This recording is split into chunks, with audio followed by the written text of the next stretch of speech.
And we'll begin our presentations now. Our first presentation for tonight, and Alex, you're up.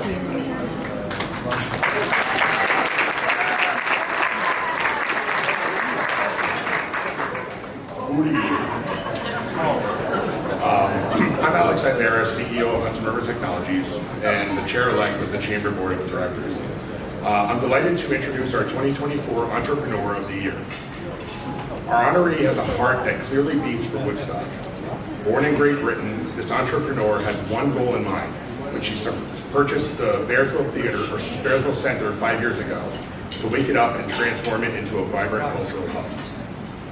By all accounts, she has exceeded all expectations. Today it stands as a restored jewel, serving as a venue for concerts, festivals, recordings, weddings, corporate retreats, and private events. In recent months, she also bought the former Lasher Funeral Home and has big plans for that property. Tonight, we are proud to honor the woman who has invigorated the hamlet of Woodstock and the entire region, our 2024 Entrepreneur of the Year, Lizzie Vann.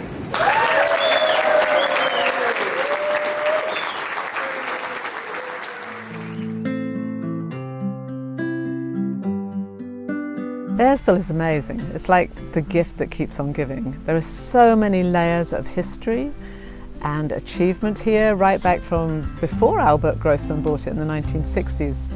All I really wanted to do was just save it and repurpose it and make it relevant again. Albert would be very proud because she's fulfilling his dream. This was supposed to be the epicenter of Woodstock for music. The mystique of Woodstock as a musical community is all being brought back to life because this is now an operating venue. I'm an old British hippie who spent 20 years working in Britain in organic food and farming, and I launched an organic baby food brand. And eventually I sold up, came to America, and I just fell in love with Woodstock. It's kind of my town, really. I bought Bearsville in 2019 and we spent 3 years renovating it. It was in terrible state. She got in here and there was water running down the walls and there was dilapidation everywhere. And she very quickly came up with a plan to pull this all together. The pandemic held us up, but it didn't stop us. But then there were real shortages of supply. We couldn't get the wood we needed or the electrical cable. Churchill said, when you're going through hell, just keep going. And that often felt like that. We just have to keep going because I know that there's a light at the end of the tunnel. And when she began renovating the place, I could see that this passion was real. She had a real healthy respect and understanding of what Bearsville was and what Woodstock was as a musical destination and the history of all that. And as time went on, I thought, man, go get them, Lizzie. You know, we could really use this. One of the things that we did right at the start was I worked with Holly George Warren and we documented everything we could about all of the people that had been involved with Bearsville, from the architect and the original owners through to the musicians and the engineers. And it just gave me such a awareness of how very special this place is and how it has to be preserved but also celebrated and made relevant to today. Look around. I mean, it's beautiful. Whether there's a show here or not, people come here, they sit in the park. She's offered spaces that other business people could come in and build on. It's become the Bearsville Center. Everybody loves the Lasher buildings. They're just beautiful. They are old Victorian buildings. So what are we going to do there? Well, we're still working on that. People would like there to be a wellness centre, they'd like there to be a senior centre, they'd like there to be art facilities, music facilities. As a big environmentalist, I would love there to be a sustainability centre that can really be in the centre of town, teach people how we're going to deal with the changes that are coming to the climate. I nominated Lizzie because I truly believe in her hard work. She's an inspiration. And she lifts women. She has a creative mind that knows no bounds. The no-brainer to me that she would win this award because she's irrepressible in her passion and her dedication to get this done, to build up this town. And it doesn't seem mercenary at all. It's coming from a place of passion. Thank you so much for this award. It's a real honor. It's amazing timing because very often it does take a long time to establish a new company, a new venture, and you do have to go through a lot of pain before you get to that tipping point. And it's amazing to get this award at that tipping point for Bearsville.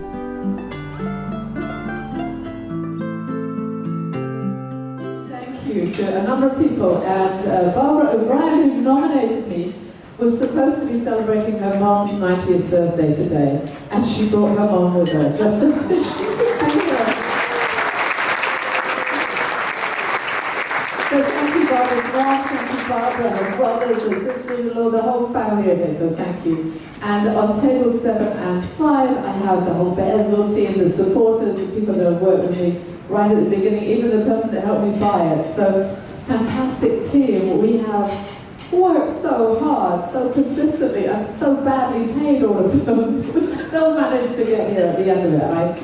I really thank you all from the bottom of my heart. Thank you.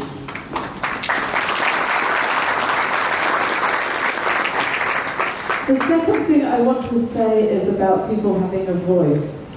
It won't take very long, but in 1976 I was 18 years old, I was a trade unionist, I was a member of the Labour Party in the UK, and I was trying to work on part-time women having a voice. Women that work part-time often don't have any employment benefits, they don't have pregnancy coverage, all sorts of things.